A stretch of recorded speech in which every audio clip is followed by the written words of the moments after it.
program kalau trandon to anga tumdanga chuan korkan pumpui kan mang thina maro chu kan borok ton ten zir lo wangin KTP bikin tuna hian kan mang don ani a masain pathian thu ilongai tha ang korin thon ni bunga changsom pasari hiru chiarang chumi awang chuan tu po Krista chuan thil siam thar Krista chuan thil siam thar alo ni a thil hluite chu an ralta ngai te u alo thar ta ti ani athu kan chiarte lalpan han zatal som sakwa se lo tong trayang lalpa kan pathian min hmangai aminom pui thin tu tung hna nge po hian nang man minom puia kan program han tu zong te ikuta karon lan thar le ani item nei tu tur te kan thu soi tu tur te kan la sak mang te in nang ma in pon chuwa kan a he program hilal pa alo en tu zong te alo chim tu zong ten hlok na tan kan man te nge na turin ine kan lan thar le boke chung zong chu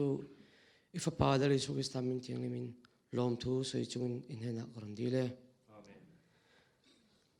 program hianin kan savek to a zaihona te po kha lapathum hanje tel kan du a hi bakah member sunna hunte kan nei anga tumdanga chuan bek ina te kan sweng ta kang khan member thi hi kum khat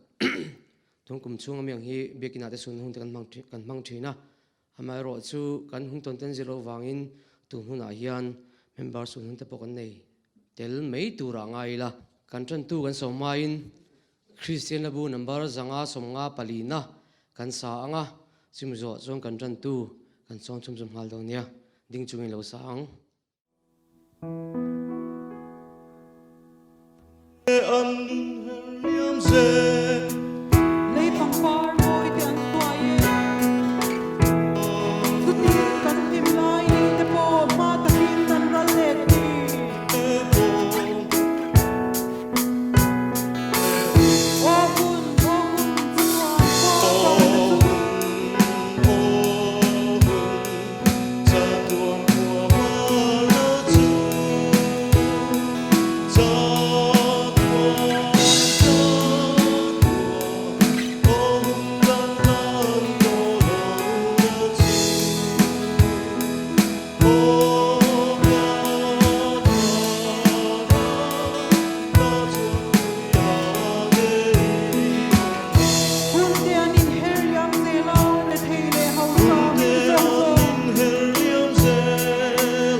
tuna chuan kan ran tu nula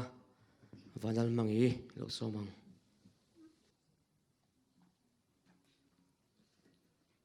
thian tu thiang lim langai thlang o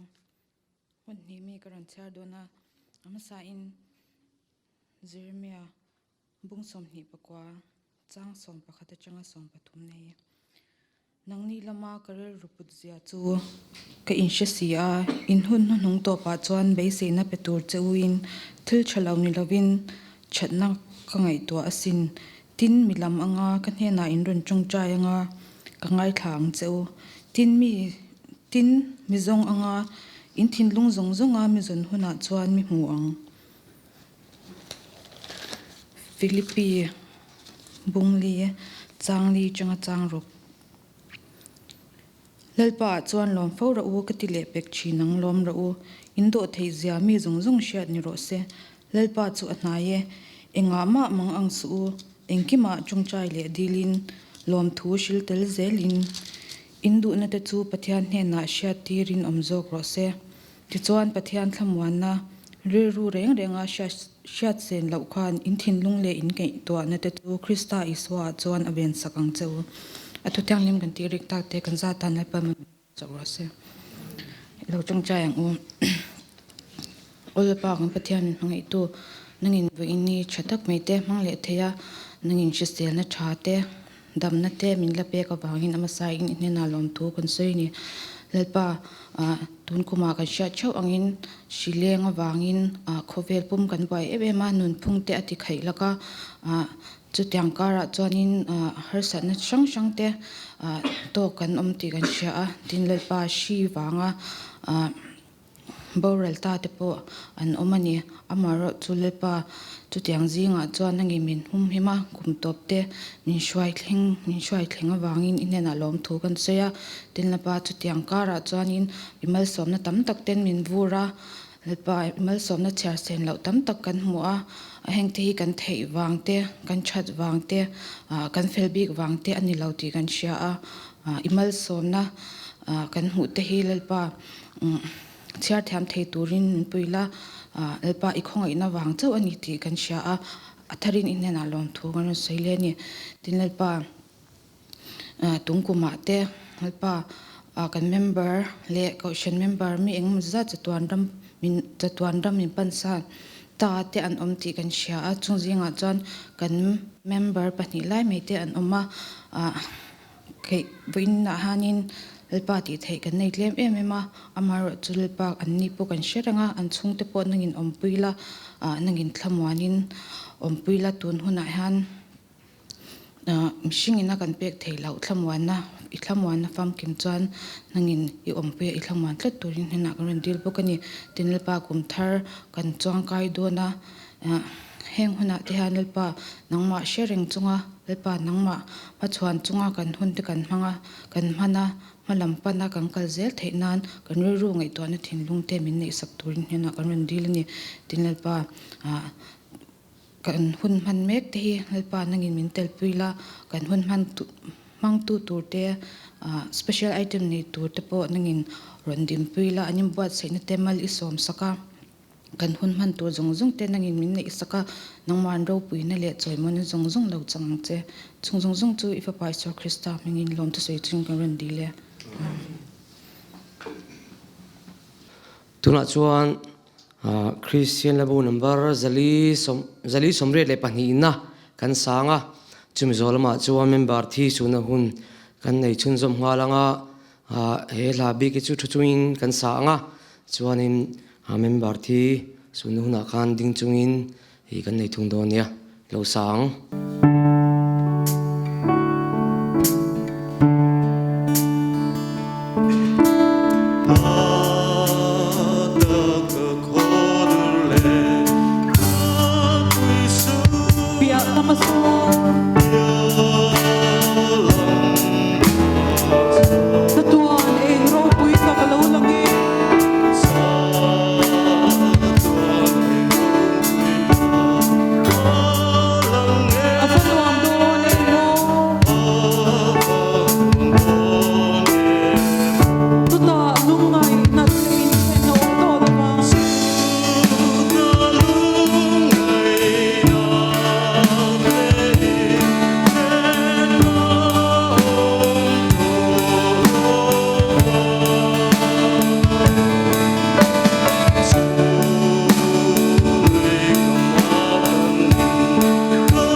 ngai le mi tui song song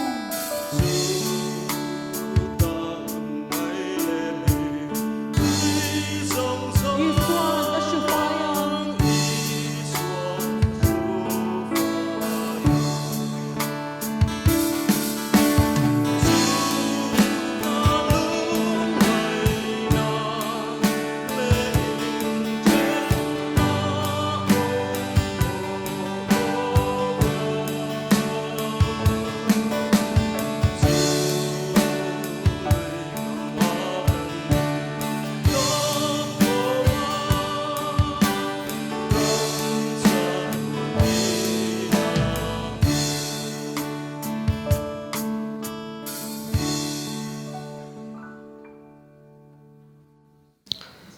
tuna chuan member tungkuma thi-te sunna hun kan hmang dawn anga chumi zawlama chuan kan thu le anga special item kan ngai thla dawn anga pulal fakoma kan sawm anga chumi zawlama kan thusawi tu kan sawm anga kan thusawi tu hian rem changa ti una bia zai pol female voice te kha sawm mei tur angai la thange tungkuma member pahnih sun tur kan neia tlangwal kel ngak lianna hi June ni kumsang ni somni khana borala ani hi K.Ṭ.P te po theng tok tok kan mang group lama te pon hatang tia phur takani a achungte pathiram puin thamon se kandu ani stelon lalriat puya tlangwa stelon lalriat puya hi ni som pani December kumsang ni somni khana borala ani po hi atheng tok tok ka K.Ṭ.P aphak ang tok ka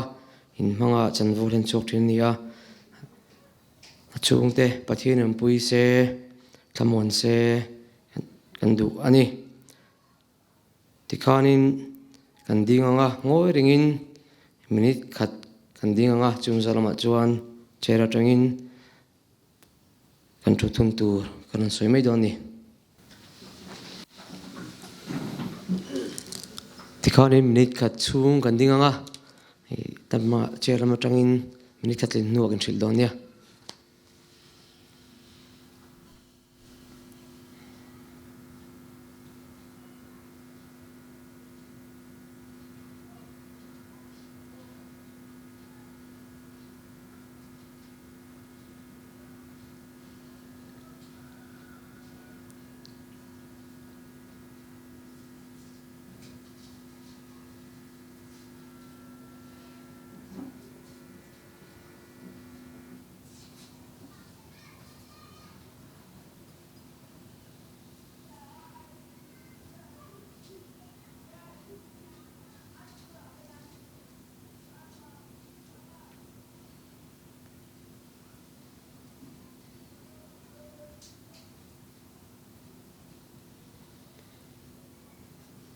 lo thungu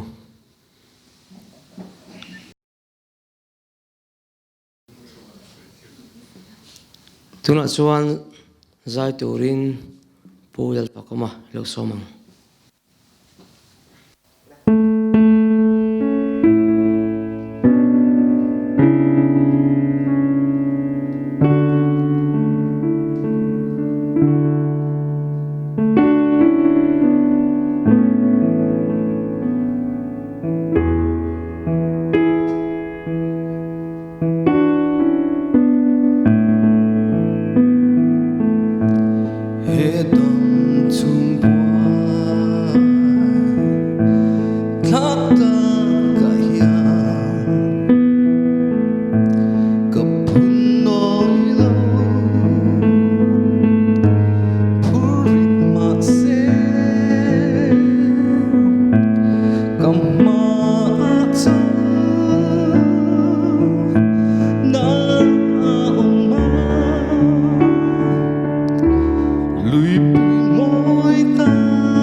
tuna chuan kan thusawi tu tur kalo som dong to anga kan soita kan khan ani hian rem changa ti huna kan female voice te karon chon chum zum hal mai se thange hilo somang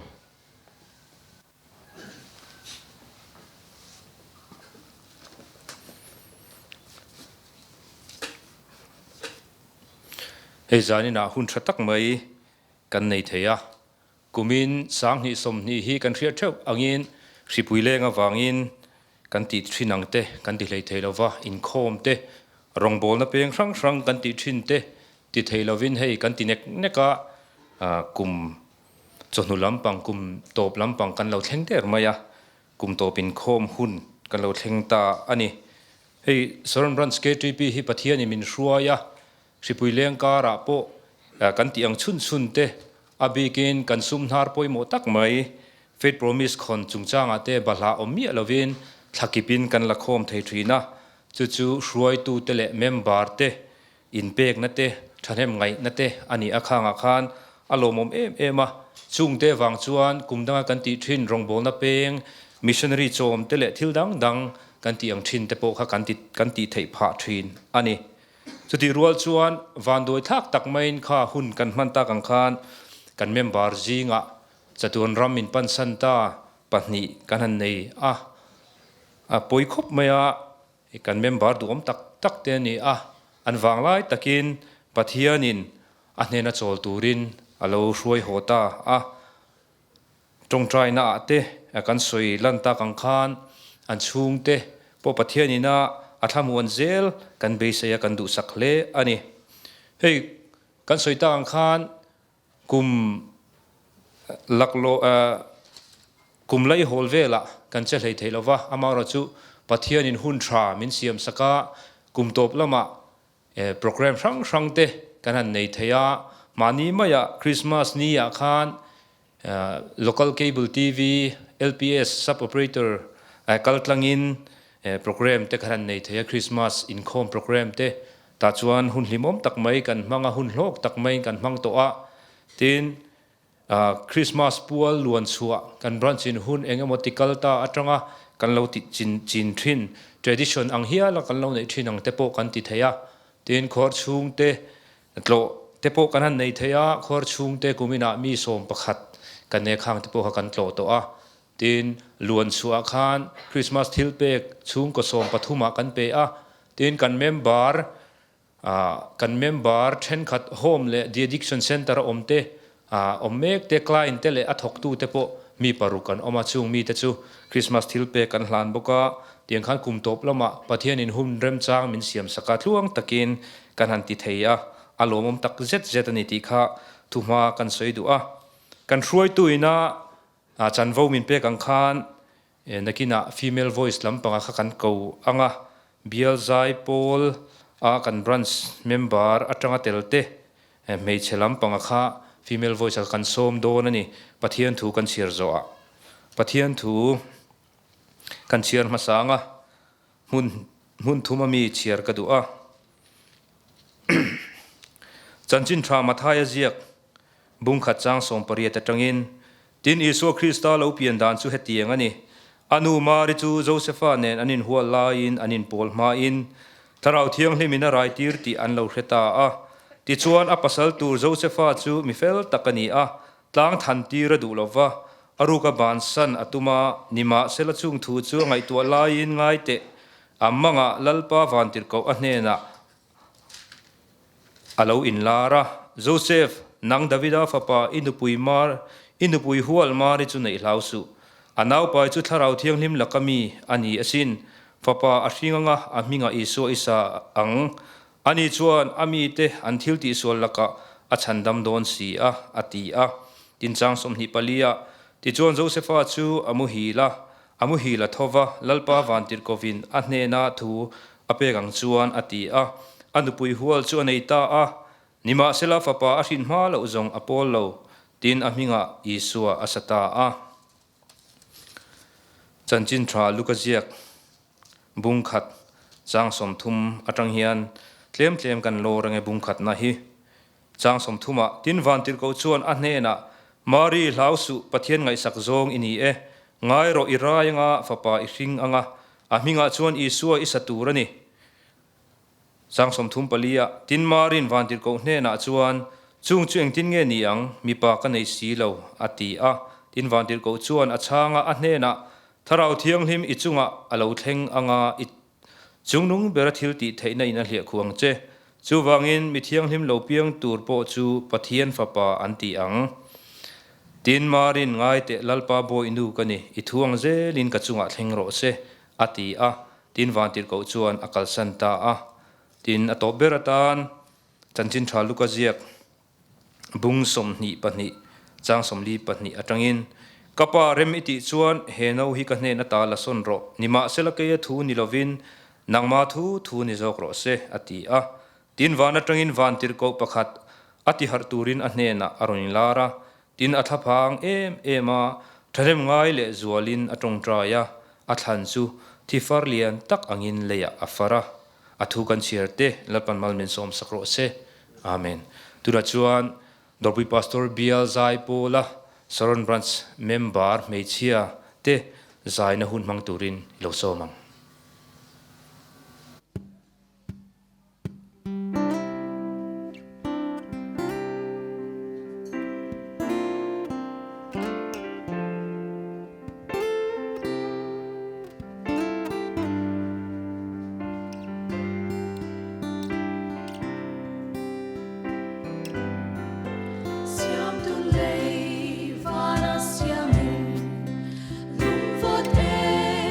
Sur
Pathian thu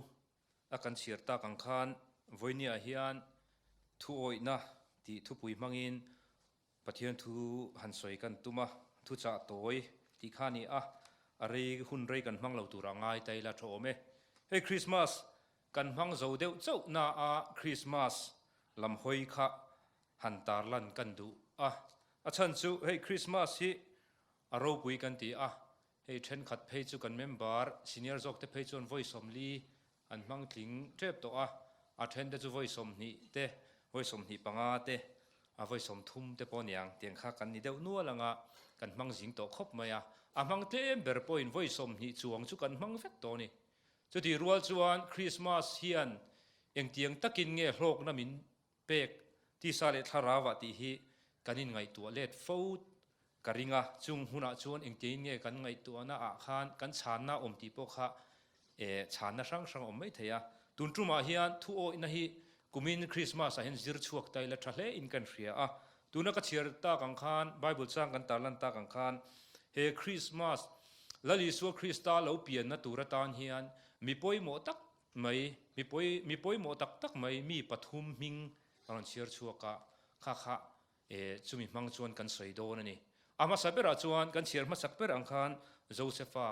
khani a Josepha khan marikha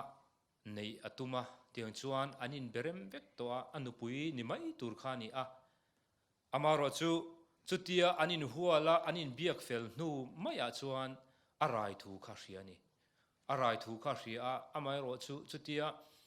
anupui hual rai ta chu han nei chia khana ngai lovani khatia tlang than tir lova nei lo zui khatia ommaya kha aril ru chon atum ani amaro chu amumanga vantir kovin aron kana vantir kovin thuron hriatira chuta chuan mari hi nei lausu pathian rem ruat pathian ina ruam manna asiam ani thu te kha aron hriatira chutia ruam manna pathian ina asiam dan jong jong vantir kovin an hriatir ta ka chuan nei a hlau lova anei ta ni hei juda dana hian an soi thina nupui pasal anin nei don hian anin nei ma in chung ko anin berema tikhan anin nei ma si khan ain biak rem vek to nuwa khan ni enga moza ta kha in hual na hun kha al omani mi pa in anupui la hruailu ma si khan hun a om thina ni chung huna midang lo nga emo midang ina lo mutpui emo midang fapai kha chu uire kha ni to ni chuwang chuan khami hun lai khan anupui hual lo rai ta chu juda dan po khan aswal na khan na sa ema mari kha den hlum tla kani mo hialana chuti rual chuan pathian tharau thiang hlim na tho ani miaw awangin vantir Covid na hriat tirang chuan Josepha khan nei hlau lovin anei ta a fapa ashin ma chu apol lo ati hialani tiang chuanin midang le a chuan mari khani mari chanchin kan shir kha aropui le in ka thina mari chanchin hi achan chu khatia ani po pasal hual pasal nei mai tur tharau thiang hlim fa han pai ngot mai kha han ngai toila abikin mei chelam pangkha han ngai to ula mo tharau thiang hlim fa pai don ngot ta ula mi in tharau thiang hlim fa ani le ni lo kha an oi saklo mai thei chau ni khang hun lai phei chuan kan soita kang khan juda dana nga phei kha chuan uire midang lo ngai midang ne na lo mudun tia soi thei kha ni a thi na ani chuwang chuan mari tor po kha asang khop maya mari ina ator thei po kha sang khop mai ni chuwang chuanin mari po khan aril ruwa chuan in nei lo mai emo kha alan ve tho chu arin omani amaro chu ani po kha vantir Covid nan hriat tira tharau thiang hlimin an hriat tira lalpa boy nu kani ithuang zelin ka chunga thleng ro se ati theini kha thin lung te kha ro pui ni mo lali so Krista aron pi na turatan hian Josepha te mari te khan thil tam tak an sacrifice ani thil tam tak an kalpel ani chulai chu keini ring tu te po hen kan thlir thiam a thain ka hria a tin lali so Krista alo pianga tikhan hetah athi na a hnai to ni isua an man ma a athil ti nu nung ber chu gas money huana an tong try ni gas money huana an tong try ya khan kan chialan ta kang khan isua lali so Krista po kha alungai ni thi na khop hialin alungai ni athan po kha thisen lian tak angin afarani anti hialani bible a po chuang ni chutiang khopa lali so Krista ina ahupurle alungai na chu kapa he no hian min pe lul ro se amawra chu ithu thu ni ro se atiani lali suwa po khan apa thu pe kha zom chu akhrem emani amawra chu zom lo kha chu du si lawani chung zong zong a chuan isua Krista ngei po khan he lei aron kaldon khan apa thu pek o in he leya chandam na aron tlingtla a chandam na mi hring te tan aron thlentir ani ti kha kanril ro om se thain kan hria a hei kum kalta nge kum masa ka khelo ka khachiang talawa nilai zan thu pui a kan zir thu thlung hluile thu thlung thar inkar a kan zira khan bible zirmi te hril fia na kha ka ngai to na hen acham reng thina kha thu thlung hluile thu thlung thar inkar a hen kum zali ve la tla anti chu kum zali ve la tla hun chunga chuan zol nei te atanga pathian thu puan chua reng kha a om lo hrim hrimani pathian atang khan thil ti kha a mang lo ni kumzali chung khan khoveli are ngoi mai ni antiani chunga chuan chumina enti ra chu lali suwa Krista heleya pathianina aron tir don khan a hupur vele a ui vele ani ti kha a hriatani lali suwa Krista vanina atir don khan leya aron tir don khan thuthluk na siam kha har san ti ve ni kumzali bor vel lali suwa po kha antil ma khan pathian khan ro rel na wana an nei ni anti hial ni chu tiang khopa van mi pui te pon an ui em pathian poina ui em kha lali so Krista hele ya lokal ni tiang chon abul tran na atang reng in thu o ina abul tran ze rani a voinia hian K.Ṭ.P member te le he program lo thlir tu zong te poina kan thria renga ta na kan du chu he Christmas hian thu o ina boya min tulut se thain ka hria a chu thu o ina chu kan bultan na lo ni se ring tununa hian kan soita kang khan kum tam tak voi enge mozat he Christmas kan hmang to thewang kumin bi ka ero chuan thu oi na nen he Christmas kan mana thu oi zirna mun hunata na kan man theinan pathian in mal min som sakse ka du hle ani chu chu aro pui em ani ti kha e kan soi du a thupuan bung hi chang so ma chuan thi thlengin rin omin lo omro ti chuan nalal lukhum ka peyang che atiani lali suwa Krista chanchin tra hi mizo te po in kumza som thum don kan hriat na ni toni kumza som thum don kan hriat na hian ring tu te hian enge kan mamo ber chumi chu ani kan ti fak vek theilawani amaro chu kan hun ton mil zela pathian hena pathian kan hena a in pon na turata na ke mani po kha kan in bo sai zel kha a thain ka ria a kumin kum top thu cha a chuti hoi zong chuan thu oi na kan mamo nia ka hriat avangin e kan in buat sai ani a tiang chuanin lali so Krista alo pian na turata na anu le pa Josepha le mariten thu oi na boya ain turu dang khan ke ni Christian Thalai Paul member te he program lo thir tu zong te poina thu oi na boya kan lu a bul kan tran le theinan kan thu soi tak te lalpan kan zatan mal min som sakro se amen patien mai ku nang u olalpa zanina huntra min pe a Christian Thalai Paul Saron Br te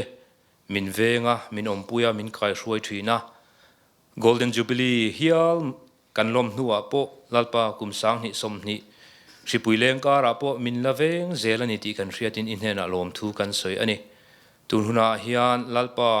member tamzok te Inkhawm theilo maila he kan program lo thir tu zong te poina hlok na kan nei theinan inhena kan dila lali so Krista lo piang hi lalpa hlok na mitinina kan nei theinan inhena kan dila tunai thu cha toy te kan puan suwa thu oi na chungchang kan han soi te po khan lalpa kan ril ru ti har thar se kan du a kan ngai tu na ti har thar se kan du a chu diang tur chuani ku tro puya karon hlan le e chung zong chu so Krista hmangin kan di le amen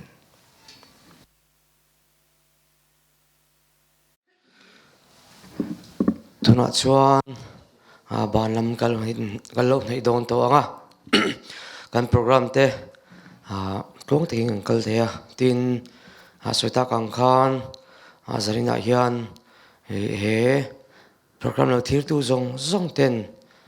lok na lo chang se kan du a tin kan tom river kha zong ten tharau thiamin pol tharna lo dong se kan du ani kan ban la atan conference labu number som palina kan sanga chimzo chuan lalpan tong trai dal mi zir tir angin kan tong trai nga kan program kan du tok don nia lo ding ang u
trai walang u kan pa